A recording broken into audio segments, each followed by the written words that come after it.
Welcome to episode 111. Thank you for joining us. This week, we have another episode of our series, Strait Talk, with Dr. Mike Hunzeker. We recorded this episode on 10 November, so what kind of Marines would we be if we didn't celebrate the Marine Corps birthday properly? And what better way to celebrate than to get into the weeds on the current state of one of our primary operating environments, the Taiwan Strait? Mike gives us his valuable insight on the upcoming elections in Taiwan and what it means for the future U.S. Taiwan relations, what the outcome of the election could mean for Taiwan's future force posture, and the implications of China's gray zone campaign and the potential for overstretch. It's always great to talk to Mike and pick at his 10-pound brain for some tasty nuggets. Here is episode 111. Enjoy! Hello, Scuttlebutt listeners. I'm William, and I'm here today with Vic. Hello! And I just want to wish you a very formal and very official and very enthusiastic happy birthday, Marines. We are recording on the day of the Marine Corps birthday, and to celebrate, we're having a bit of a booze fest over here. Vic's got some beer. I've got some gin and wine and a cheese board. So we're ready to party. And in the quote, nothing says Marine Corps birthday like a charcuterie plate. yeah. Well, we'll see how it turns out later. Yeah. Yeah. Anyways, so to quote Smash Mouth, my world's on fire. How about yours? The Middle East is ablaze. We got Russia-Ukraine war still going on. The Balkans, it's a shit show as usual. So, but today we're gonna tell it to you straight. Focus on Taiwan. Bring it back to the Pacific as the Marine Corps is doing. And today we have our esteemed guest, Dr. Michael Hunzeker. Mike, how are you? Doing great. Thanks for having me again. And by the way, just for the record, can I make it very clear? I think that drinking and podcasting is a terrible idea. Well, let's just throw this into the world of the hypothetical. So, in literal sense, happy birthday, there, devil dog. Thank you. But in the hypothetical, because we are recording on the day of the Marine Corps' 248th annual birth, it would only be within the proper etiquette for two former Marines and the offspring of two Marines to be partaking in hearty beverages while we discuss national strategy. I mean, I don't want y'all get like retroactively court-martialed for not drinking on the birthday. That would be very bad for your LinkedIn profiles. Let's be honest. Being part of being a Marine means getting shit-faced and then talking about things that we have no qualifications to be talking about. So Yes. This is exactly in the spirit of what Chesty Puller probably wanted for us. But all right, so anyways, to bring it back to reality. Actually, I think that was the message of the 14th Commandant. I will go back and double check that when we're done here. I'm pretty sure you're right. So anyway, so last time we spoke with you, Michael, we had a lot to talk about with Taiwan. What's recently going on there? It's almost been like, for the average American, looking at the news cycle, it's been almost a media blackout, at least from my perspective. There's not much going on in Taiwan just because the rest of the world's on fire, and it shifts your focus.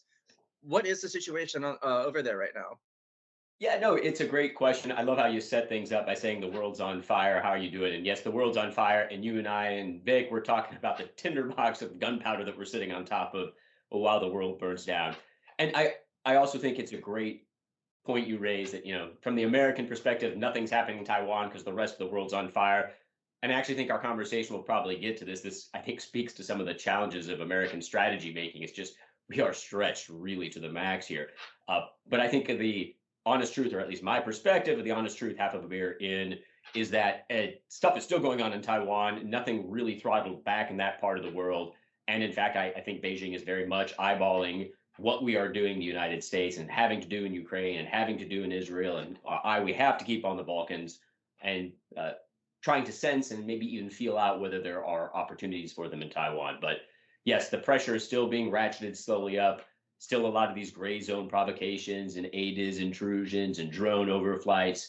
And of course, we have the January 2024 presidential election gearing up. We're really in November, the slate will be set formally and we'll have the three candidates. And the election is actually looking like it's going to be pretty close. I know the last time we talked, it didn't look like it'd be close at all, but that's changed somewhat dramatically in the last couple of months. For our audience, this is the Taiwanese election, correct? Yes, yes, yeah. I am not so far into my bottle of beer that I have confused the 2024 November election of ours with the January election of the Taiwanese. So yeah, in January, Taiwan will elect its next president to follow on from Tsai Ing-wen. Okay. Well, I guess along those same lines then, so where we are very much in the realm of having to consider material and personnel overreach, as we look at drawdowns, restructuring, force design, all of these retention, recruiting, all the issues that we have to deal with material and personnel. It seems like China, in a almost, I don't know, in an opposite but same kind of way, is reaching, and you, because you mentioned gray zone activities, they are really, their footprint is large within the gray zone, and them trying to see where all of the activities in the, what is it, the realm below armed conflict, like they are almost omnipresent. But it seems though that those activities, especially, we had mentioned or had sent out some stuff from War on the Rocks regarding the Philippines and the Philippine Navy and the incursions that China and the Philippines have had. So as we were considering that a lot of these gray zone activities are starting to escalate into actual physical altercations, that can really sort of ramp things up, is China gray zone overreach, is that a real thing, or am I sort of looking for a silver lining on this? No, I mean, so you raise there's a lot to unpack in there. I mean, there's a lot to unpack in the gray zone. I think we have chewed on this particular bone in past podcasts too. I am not a huge fan of the concept, but it is what it is, and that is how the narrative is framed these days. Um, I think the simplest answer would be to say China definitely has all of its fingers and both of its feet, all of its toes in the gray zone. Whether or not that constitutes overreach, I think there is definitely a case to be made that they are overplaying their hand. And when your enemy or your adversary, your opponent, your competitor is making a bad decision, don't get in their way. I would, however, distinguish that from overreach, sort of in the context where we talk about it in the US, where they are spread so thin that they can't possibly manage all of the potential crises. I don't know that I would go that far. Okay. I guess but then what about if one of them were to escalate into actual armed conflict? Something that wouldn't necessarily trigger, a multinational coalition, but something that could definitely, as you mentioned, we're all sitting on this tinderbox here, and we're smoking cigars. So like, when does an ash fall and then they realize that they are ill prepared, or because they have jumped in completely in the deep end of the gray zone, they can't really respond? Yeah, no, no. So, and I really like the articles that you had sent for. I read them anyway, but it's a great chance to go back to those pieces. Um, and I think a big piece of the debate around the gray zone, and I'm happy to share my thoughts of where I fall on the spectrum, but a lot of it turns on the degree to which policymakers think there is a risk of accidental conflict, right? That the ash falls down, hits the gunpowder, and everything blows up, such that the Chinese were trying to provoke and prod, and the thing just got out of hand and spiraled out of control. That scene from Hunt for Red October. This is going to Right, get out. right, right. Someone's going to get hurt. I think that is kind of the standard narrative and concern, and I don't want I don't want to downplay the risk.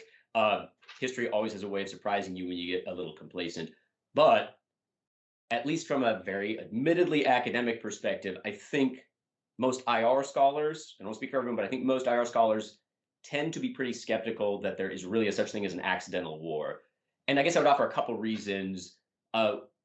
One is that the whole point of the gray zone, I mean, if the gray zone is a thing, the whole reason an adversary would challenge you in the gray zone is specifically because they are afraid of escalating to the point in which you are going to have a decisive kinetic response because they don't think they can prevail there. And a big piece of what it means to provoke in the gray zone is to maintain plausible deniability, or I think my colleague at St. Andrews University has a better term for it, which is implausible deniability. But this ability to basically toss out a lie, oh, we didn't mean to do that, that the other side is willing to accept because we didn't want to go to war over it either. And I like to point to, I think it was 2017, a couple of years ago in Syria, where U.S. forces shelled and killed 100 Russians that were members of the Wagner group. And I mean, right there, that should have been a classic case where, hey, we're basically at war with Russia and Syria, and it didn't even make the news in the U.S. And it wasn't classified, just didn't it because Moscow and Washington both agreed, hey, we're going to step back from this one. I think the second reason to be a little bit, maybe, I don't want to say not afraid, we should always be concerned about that potential risk of a tinder going off or a tinderbox setting off on fire, is that a lot of the scenarios we're really worried about, full-scale conflict scenarios with China, I mean, these aren't things that we or China can get in place, the ships, the people, the jets, overnight. And so if there was some sort of an accidental collision in the middle of the night and nobody really knew exactly what happened, and we assume the worst case that this order came directly from Beijing, for them to do anything about it means they're going to have to surge forces into that theater. We would have to surge forces into that theater. And so I think we could have some sense whether or not that spark was an accident, all right, we need to talk, or that spark was intentional, aka they have a bunch of stuff already waiting on the border ready to move. So, I mean, clarify, I guess, because you kind of you said you're not 100% on board with the concept of a gray zone. Do you mind just clarifying that? What do you mean by that? Yeah, I mean, so again, and I take this as a person who has no real skin in the game, aside from having a spouse in the military, but no skin in the game. Hold up, we all got skin in the game. Like, we're on a Chinese kill list. Like, let's accept that and move forward. That we are very much betting on a horse in this race. Well, you are correct, and I'm often harking on my students that as much as we all worship at the altar of the all-volunteer force, if this thing cooks off to the degree that some of us worry it could, I mean, all-volunteer force is not going to hack it. We are going to be returning to the world where selective service is no longer this kind of thing you simply do and don't think about after your 18th birthday. But yeah, so to your question, the reason I'm not a fan of the gray zone construct is because actually I think this is a story that's as old as time, which is that adversaries, when they don't think that they can prevail at the higher levels of conflict, they're gonna fuck around with you, right? They're gonna try to probe you and prod you in ways that they can see what they can get away with. Yes, that was a drink signal. To see what they can get away with and to see if you'll respond. And if you respond decisively, they're gonna throttle things back pretty quick. So I do think that there is always a risk that China can be using these provocations, these kind of creating new islands where they didn't exist before in the South China Seas, to establish new facts on the ground, to probe and recon our capabilities and our allies' defenses. So maybe this can be useful for setting them up for the conditions for a full-scale conflict. But again, I kind of think that we would see the indicators of that, and therefore we would have a little bit of time to react to a full scale, that this is not something that would presage a surprise attack. So actually, I just think this is them seeing what they can get away with. I tend to think that we actually should lean into the gray zone. I would kind of agree with the Grossman take on the War on the Rocks piece, that we should lean into this, that this is actually an opportunity, not something we should be overly terrified of. And that I think, again, like Vic said, I think this is a case where China's overplaying its hand. And the more of this stuff it does, the more it's pissing off our allies and friends and driving our allies and friends into re-embracing the U.S. security relationship, not abandoning us. How do we lean into the gray zone? Do we have just like dudes like whale wars going into to disputed waters? Like what does leaning into the gray zone mean? Sure. I mean, so I think a big piece of it is just doing what we are already doing. So all the craziness that's occurring around the Sierra Madre right now in the South China Seas, we have American ships, like, I don't even know if they're just over the horizon. They are just like off to the side watching, making it known that we are going to be observing. If two ships go bump in the night again, we're not going to believe Beijing's claim that this was a total accident. I think it's maintaining a posture and a presence. I think that it's also reinforcing our conventional defense capabilities in the region to show that, listen, you are right, Beijing, you need to stay in the gray zone because you do not want to let this thing escalate higher. That would be very painful for you.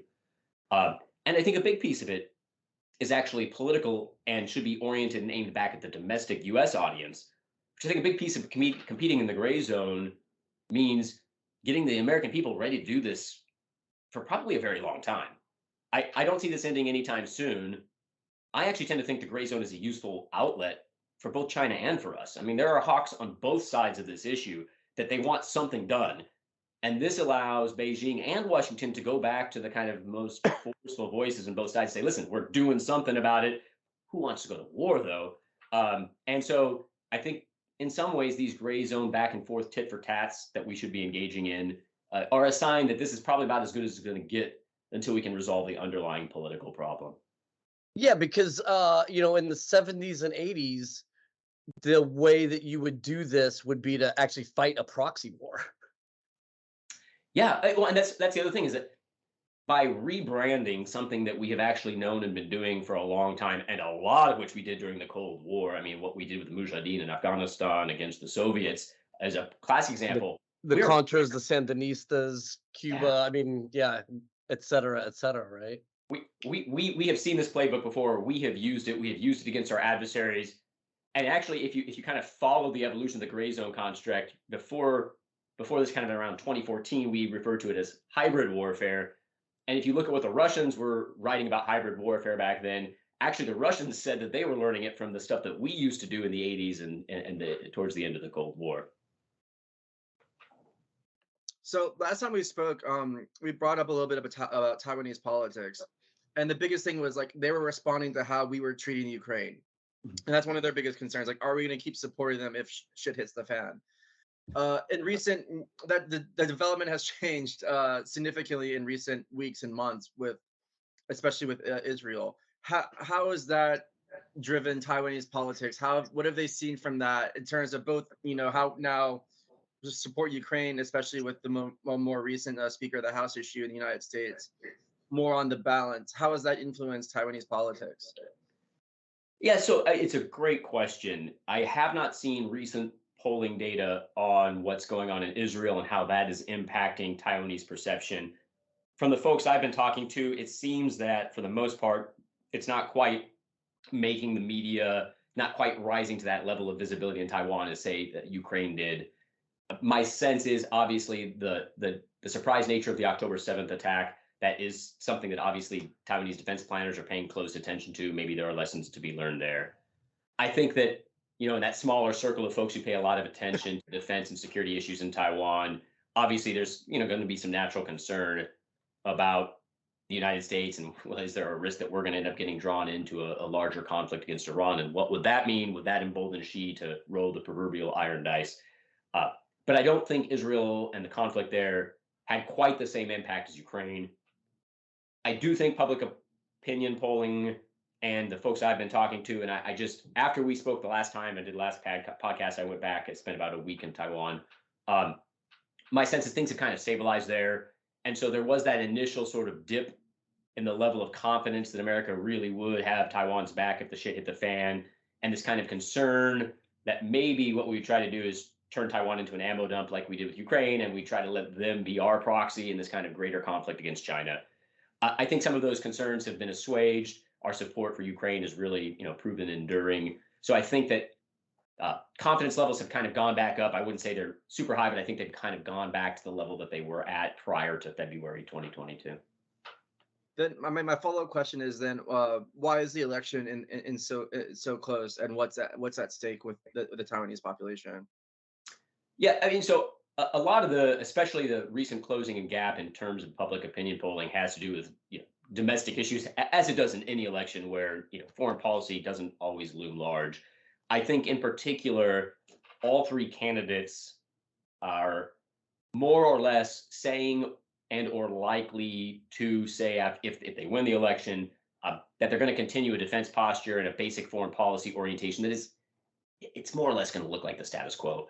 I think the Taiwanese people simply, they don't believe anything that Beijing is telling them anymore after Hong Kong, after all of these gray zone intrusions. So there's just no appetite. There's no appetite, and I don't think there should be any concern in the U.S. that say if the KMT wins, if Ho Yo-i wins, that suddenly we're going to see this kind of rapprochement and Taiwan embrace it. And there's just and if there was any sense that Ho and his administration would do that, I think the Taiwanese people, he could just get crushed in the election.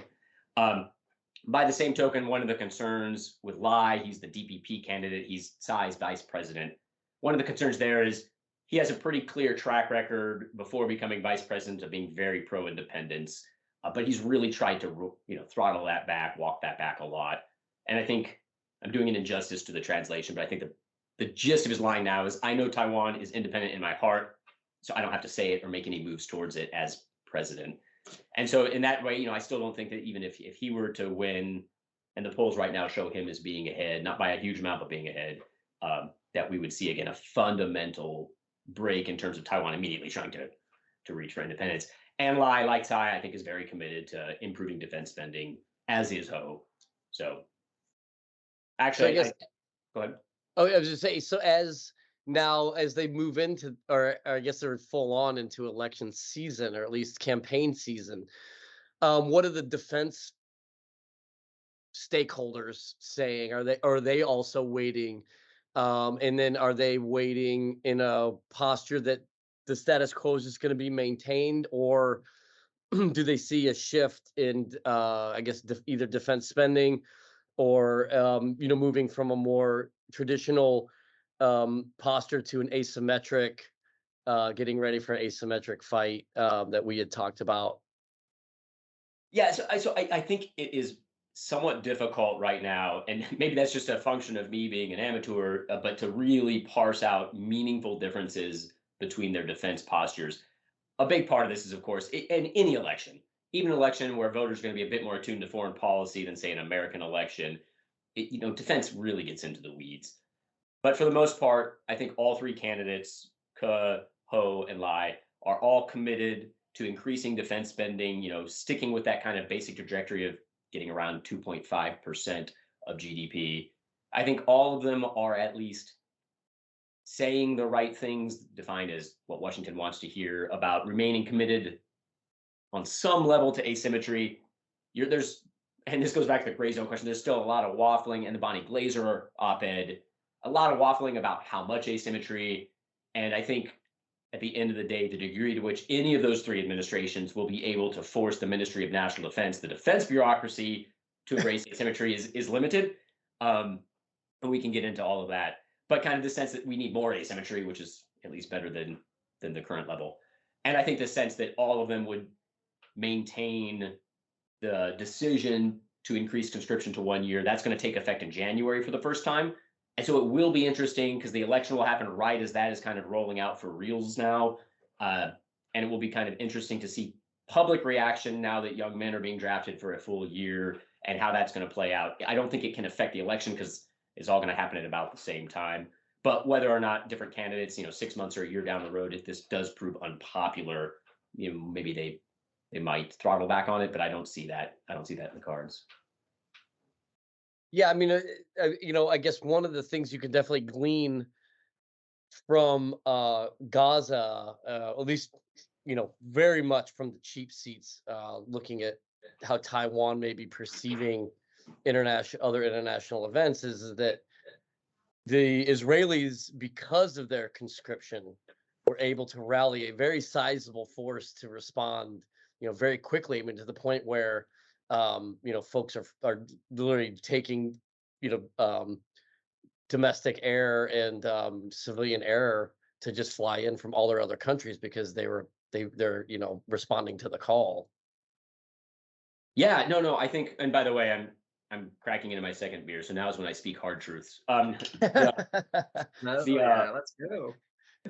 We're gonna have the Hunzeker inebriation scale. Well, you remember back in Okinawa when apparently I spontaneously learned how to speak Spanish. So I do. Hold up, no one begins a conversation with, you remember Okinawa? I guess from all I've heard from every retired Marine is like they don't remember Okinawa. But if you want to be technically correct, William, that is true. But there are a few things that still come back through that wonderfully foggy period back when Okinawa was not at the tip of the spear, which is definitely been a changed circumstance today. No, I mean, I think one of the really interesting things that we in the United States and hopefully in Taiwan are paying close attention to is the lessons learned from Israel's conscription experience. I do think Taiwan's got a lot to learn about conscription and reserve mobilization because those are kind of technically two different sets of issues based on how Taiwan operates. The one challenge, though, is going to be that Israel, in dealing with the aftermath of October 7th, while truly a horrific attack, wasn't technically an existential threat in the same way that maybe a Chinese invasion, especially if it comes with massive cyber attacks and long-range missile attacks, such that Israel still has this ability, maybe luxury, to kind of mobilize with a little bit of breathing space. Like nobody's literally hitting mobilization centers with long-range rockets or cyber attacks. It's beyond Hamas's capabilities. Flip side is for Taiwan, mobilization may literally have to occur under fire. So I would agree.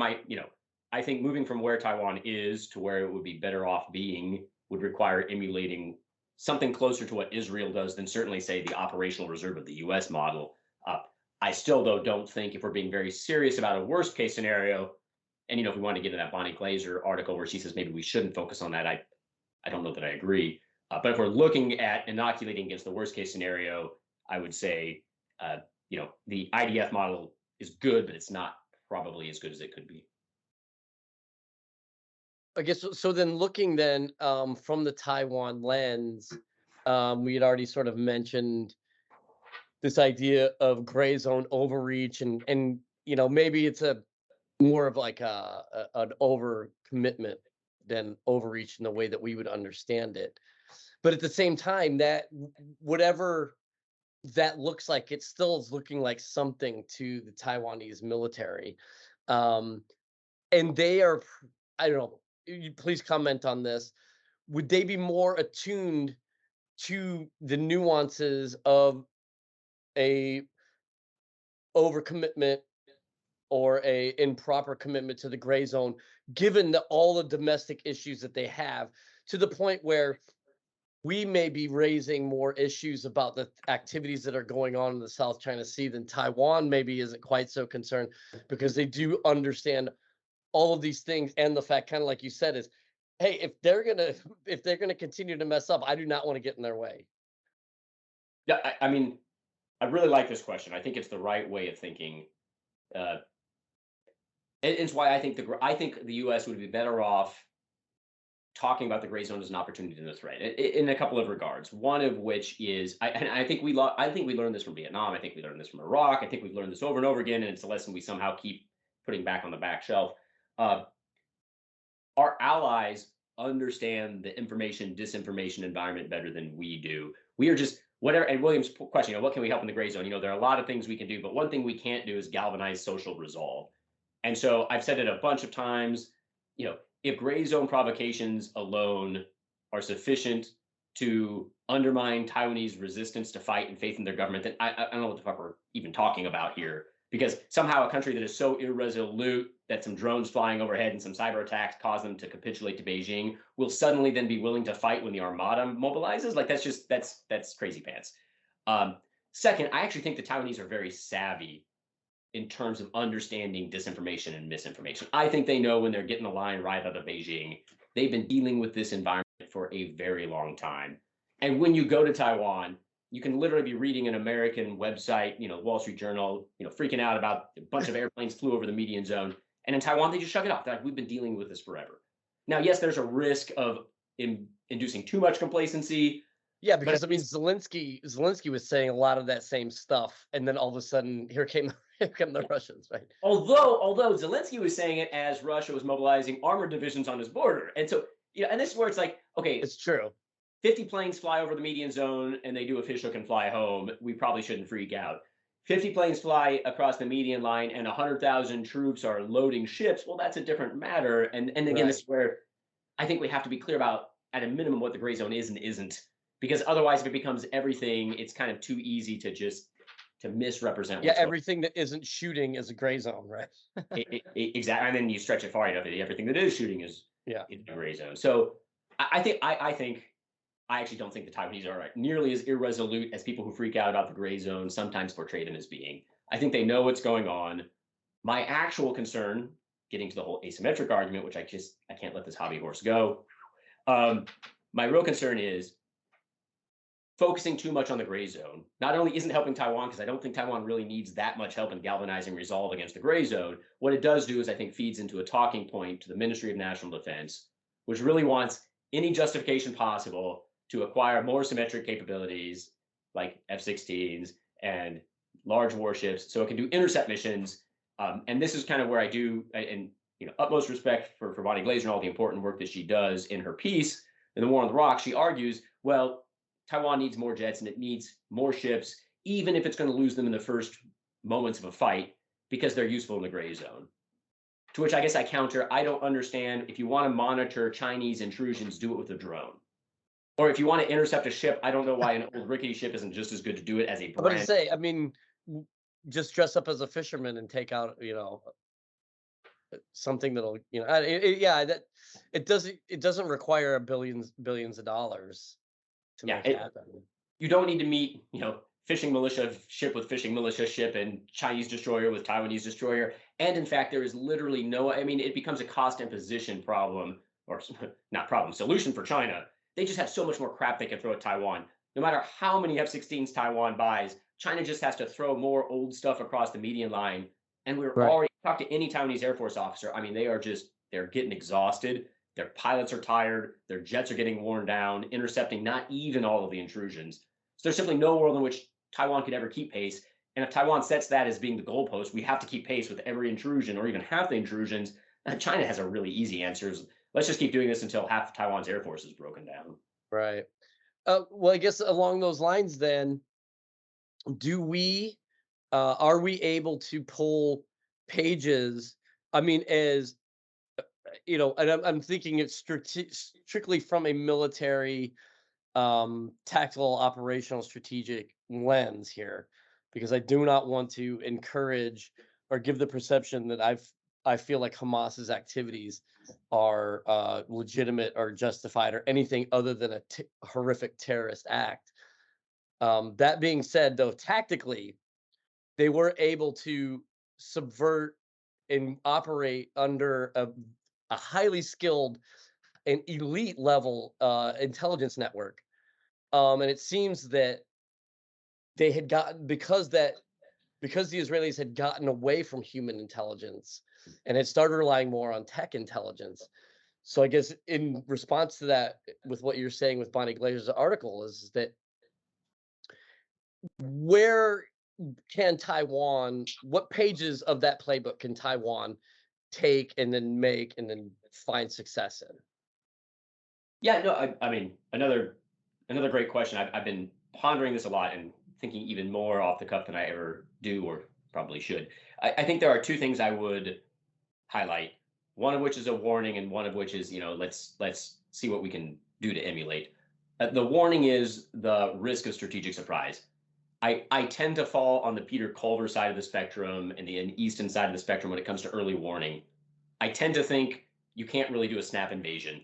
And so, yeah, maybe you can do big exercises and sneak a bunch of stuff there that's kind of ready to go. But at the end of the day, we probably have the ISR capabilities. Taiwan probably has the ISR capabilities to just detect the amount of shit that Taiwan would need to get together China would need to get together to mobilize to invade.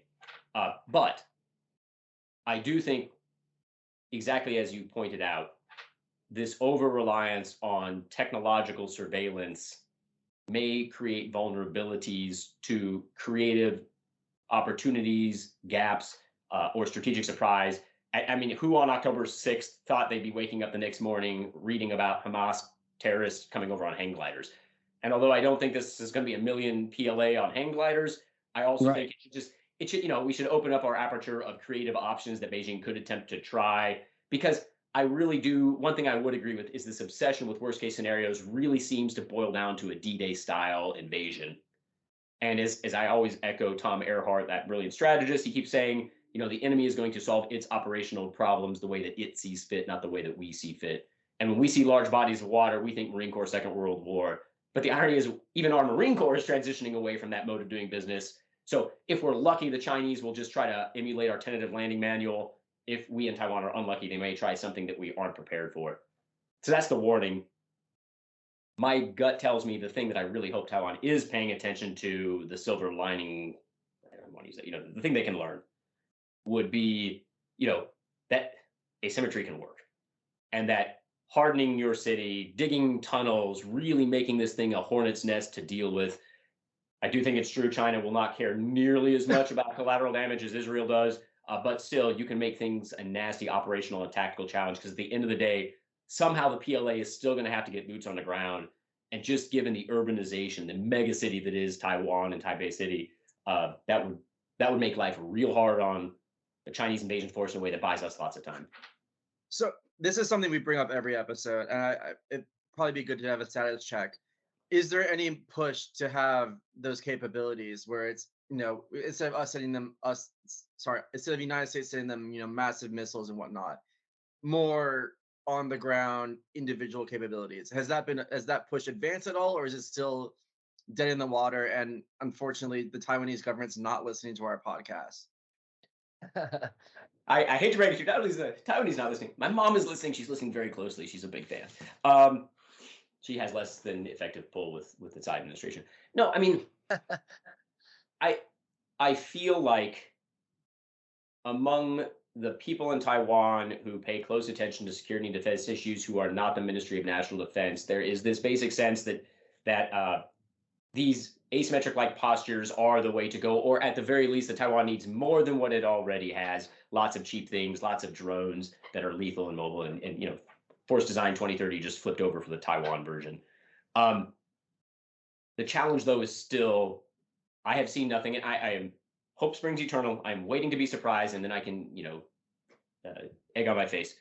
But I just don't see the Ministry of National Defense as buying into it yet.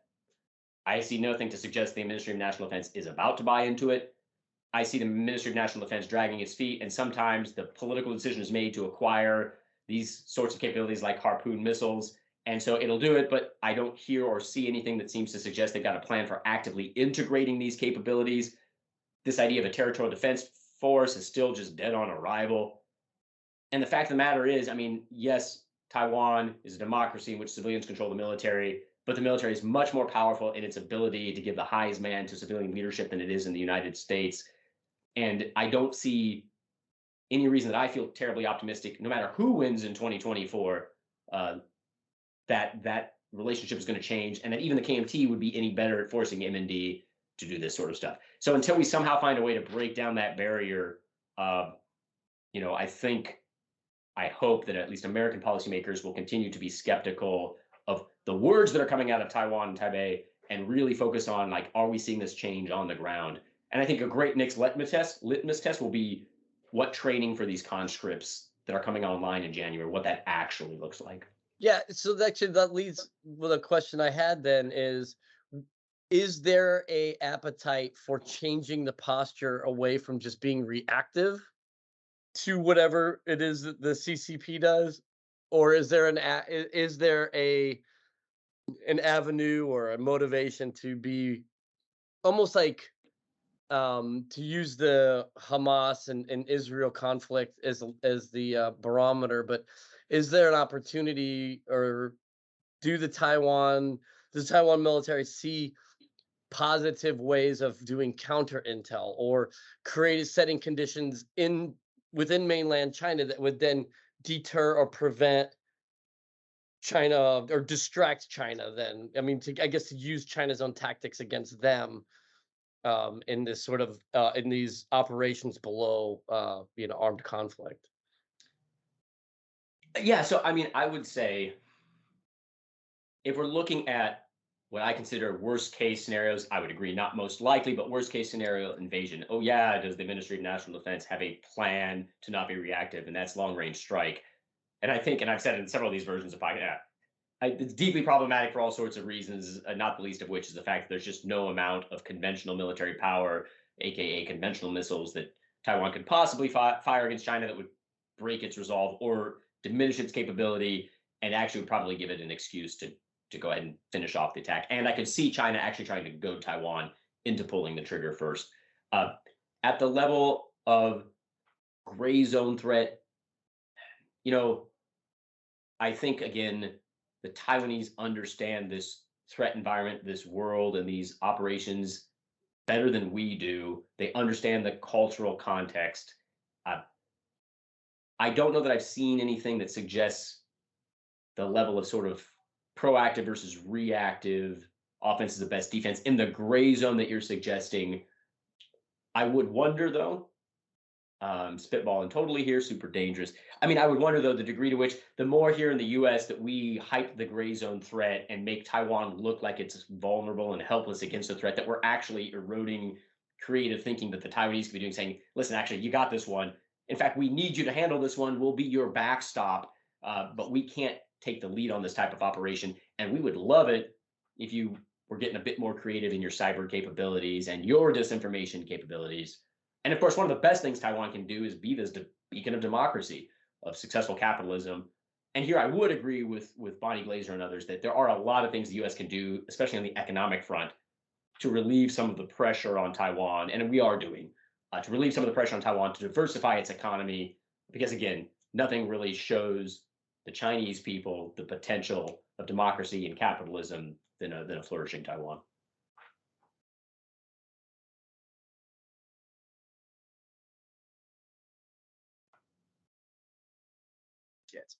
Anyway, sorry, unmuted. So, Mike, you brought up an interesting point that you said that you're hoping that China thinks that they're hoping Taiwan is the one that kicks this off. Is that just them being optimistic? Is there some pragmatism behind that where Taiwan would actually do that? Or can you just dig into that a little bit? Yeah. No, and I should be clear. I do not think I really don't think that there's a world in which the Taiwanese people certainly would support a preemptive move towards independence, which would be the clear-cut red line that the Chinese would use to say, "Listen, we are justified." I don't think there's a realistic risk of that. The concern I would have is in a manufactured crisis, and by that I mean, if Beijing were to decide to roll the iron dice, and on some level be like, "Listen, it's not working in the gray zone. Economic coercion isn't working. The carrots aren't working. We have no other choice but to finish this thing militarily." I don't think the first move we see is, of course, a YOLO move. They're going to find some justification or excuse. This is why I don't think blockade is the threat we should be focusing on. I think a blockade happens in a context of a larger crisis. Maybe they use an earthquake or a disaster or something, a contested election in which to say we need to do a quarantine or we need to help out with humanitarian assistance, and they sortie their fleet. Obviously, again, going back to this plausible or implausible deniability, I think Taipei and Washington see right through it. And so my concern from a military political perspective is in the earliest stages where now we are watching the troops mobilize, and now we're watching the first ship set sail to establish some sort of a quarantine or blockade to set the conditions for an invasion force, that there I think Taiwan would have the military and even the political leadership would have a strong temptation to shoot first. Say, all right, let's get that early blow in deep so that we can disrupt their invasion planning. The problem is, I think militarily that makes sense, operationally that makes sense, politically, especially in terms of ensuring that there's like solid support in the U.S. for intervening and solid support in the international community for either supporting the U.S. effort or at least not condemning it. Taiwan has to be at that point the victim, and it's kind of like the same problem, and I think we've talked about this before, that Lincoln faced at Fort Sumter, where operationally Fort Sumter knew it was being surrounded and the Confederates were going to attack, but Lincoln basically said, "I have to forbid you. You cannot fire the first shot. We have to look like we are the victims of aggression here in order to have the upper political hand to galvanize support, which at least early on may not be immediately forthcoming." But I guess then on that, when we're looking at elections, and we're looking at where the Marine Corps fits into this, we're talking about, and I don't know if this necessarily would be considered proactive gray zone activity, but it would at least be a way, as we talked about, what does conscription look like from a training and TNR sort of standpoint. So do you see a election cycle or election result politically that would then allow Muse to start coming into Taiwan? Do you see a political climate here in the U.S. that would think that that's a good idea to be advertising and to have, you know, Marine battalion landing teams serving as advisors that rotate through every 6 months, almost like a like a Bala-Catan or Cobra Gold sort of thing? Yeah, no, it's a fascinating and I think an important question. I guess I have kind of two-part answer. One would be my sense is, so technically speaking, in some of the older DoD China military power reports, we used to list off the red lines, the things that we knew we were pretty sure would trigger a Chinese attack. And one of them was U.S. troops, like boots on the ground in Taiwan. Interestingly, I think it was a couple of years ago, DoD kept on listing those red lines, but it dropped the whole boots on the ground. And I'm not entirely sure why, because my sense is that China would see a sizable, overt presence of U.S. military forces as being pretty damn provocative. I think I have to applaud both the Trump and Biden administrations. I think we have always kind of probed exactly where that threshold is by figuring out, we clearly have troops on the ground. We maybe have 200 or so trainers right now. We have become increasingly overt. We have definitely been like salami slicing. Uh, I think feels like in the current context, a mu would probably be exceeding that acceptable boundary. But the Overton window changes, and so maybe in the future. Which gets to the second part. I do think the Marine Corps and the Army, and I think I'm pretty damn sure they're already doing this. But I do think we need to be working on plans and TTPs to get boots on the ground at that kind of point where we realize, hey, we are moving from a crisis that could result in a war to right. China's moving to fight, and I think that's part of deterrence. I don't think that means we have to have the boots on the ground and exercise that, but to signal that we do have that capability on the books to rapidly insert stand-in forces. And part of this, and this gets to kind of the concern about U.S. overreach and overstretch. Sorry, overstretch would be a better word.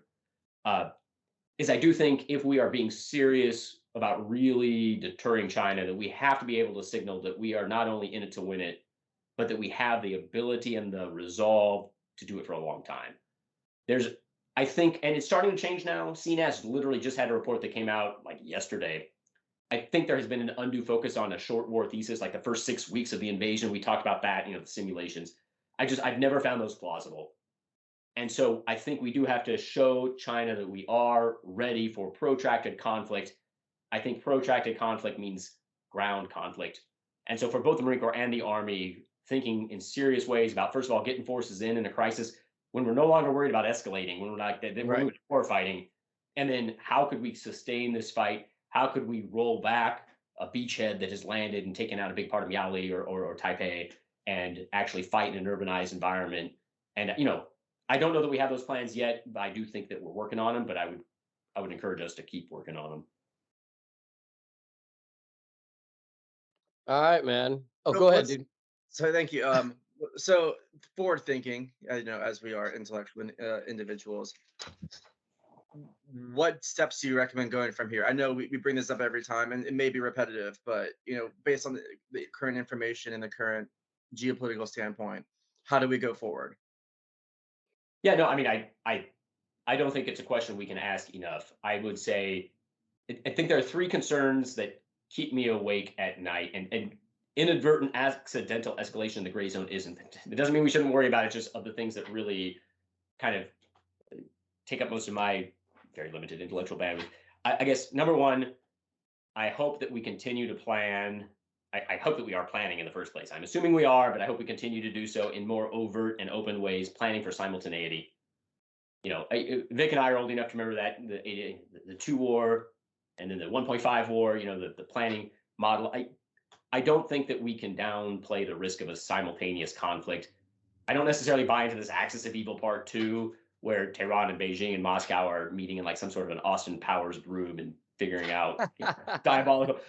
But the chances of one of these conflicts cooking off or North Korea in a way that just creates this all too obvious opportunity for somebody else to do something like, well, I don't think we could defeat the United States toe to toe, but if the United States is getting sucked into this other theater, now may be the best chance we will ever have in the next 10 years to take advantage of it.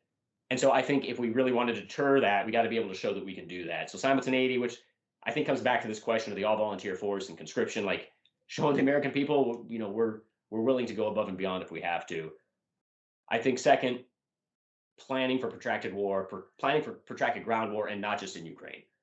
I don't think a serious defense posture in Asia can just be naval and air alone. Because at some point, we're going to run out of the rockets and the missiles and the ships. There will be a pause. And in that pause, I think there's going to be a lot of ground fighting. And this thing may end up looking a lot more like Ukraine than it does, or that we can imagine, because, we just don't have large arsenals of these things and we can't build them very fast. And we'll probably expend them very quickly.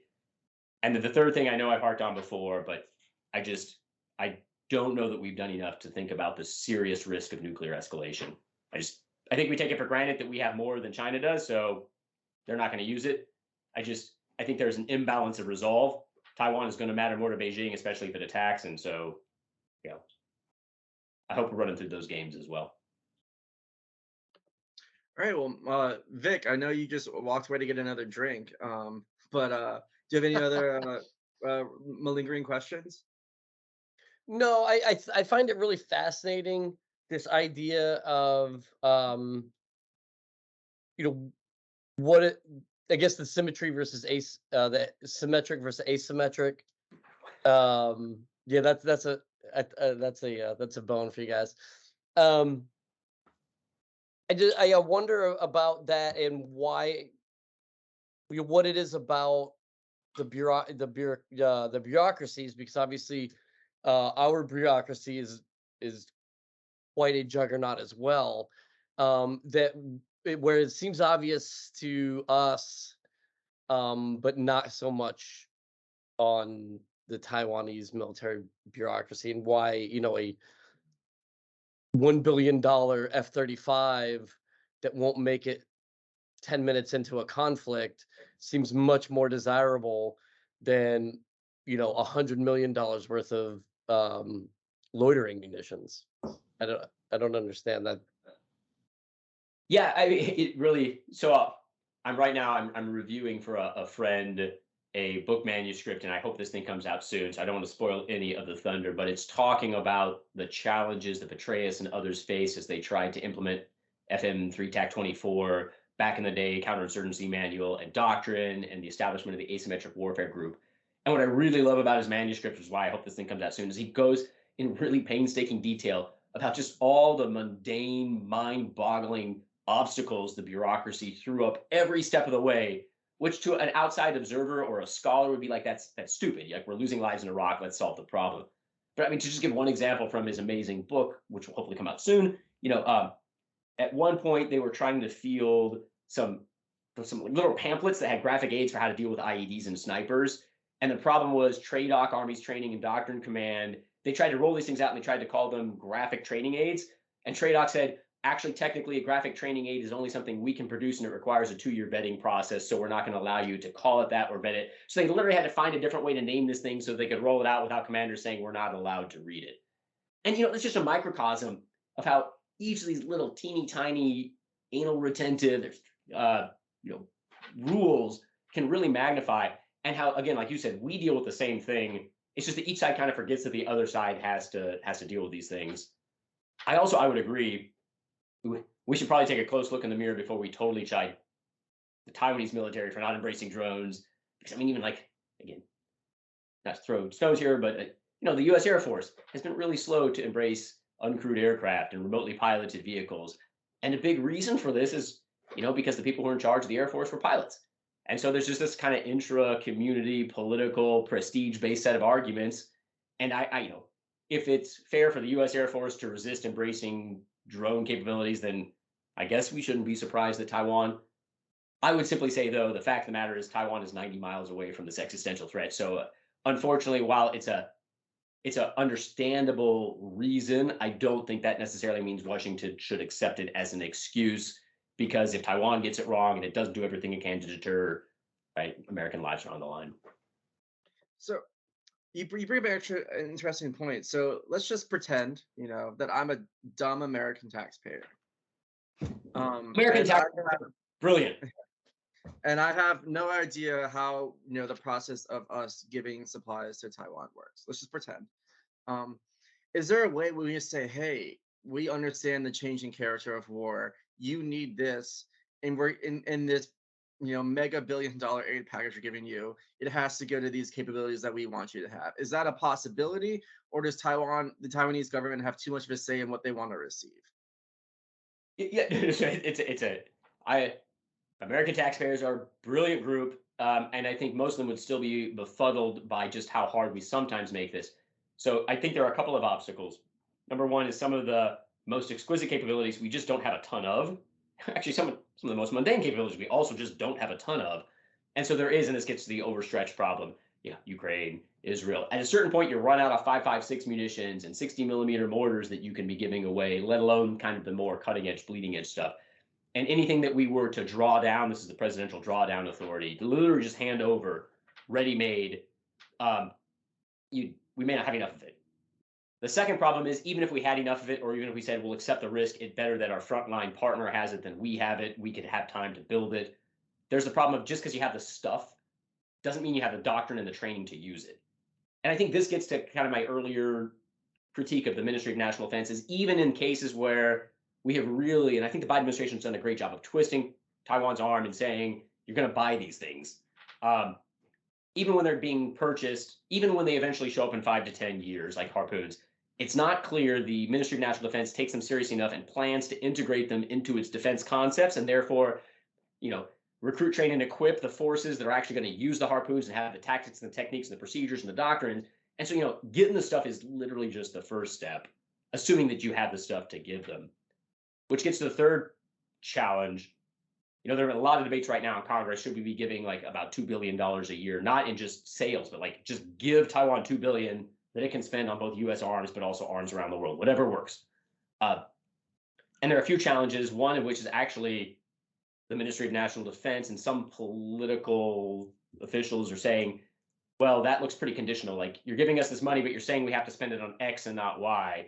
And we don't want to take things with strings attached. I mean, it diminishes their credibility in the eyes of their voters. It makes them look like an American puppet. And as we've talked about, that's a problem in Taiwanese politics. And so when things come with strings, and if we're giving things for free, they should probably come with strings. It would be silly for us not to put strings on them. But then that makes it kind of politically contentious to accept those. And then, you start to layer all the stuff on top of itself. Even something as seemingly straightforward as, listen, you need drones, we got drones, take drones, may not yield the deterrent effect that we're after. Oh man. Right, Well, sorry, Vic, do you have any finishing comments?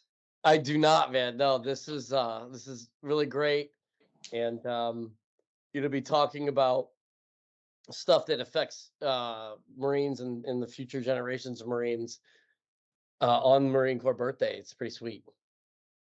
It is awesome, and my only hope is that some potential of the 249th, 250th, 251st, we're all still around, mostly talking about you and me as old men, Vic, to continue up the conversation.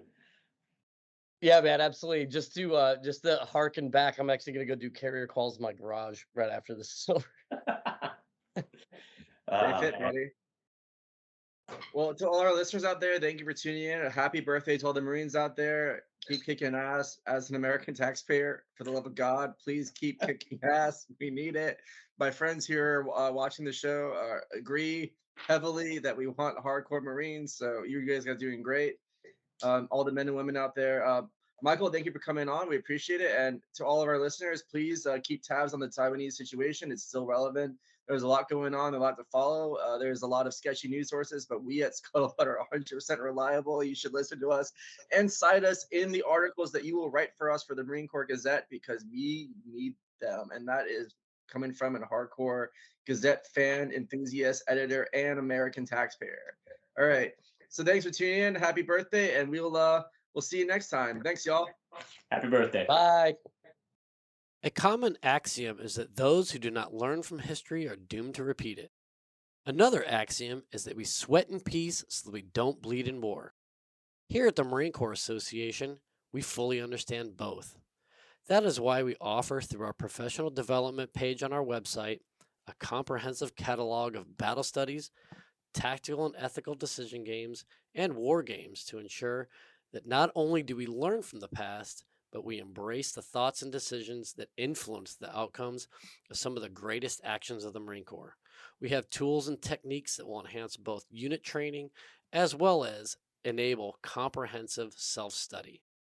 Check out all that the Marine Corps Association has to offer on our website. Go to mca-marines.org/professional-development. That's mca-marines.org/professional-development, and get your reps and sets in. Scuttlebutt is a production of the Marine Corps Association. I am William Truding, but you've also heard the voices or contributions of Vic Rubel, USMC retired, Nancy Lichman, or Ty Frazier. The opinions expressed in this episode do not reflect the official stance of the Marine Corps, DoD, or Marine Corps Association.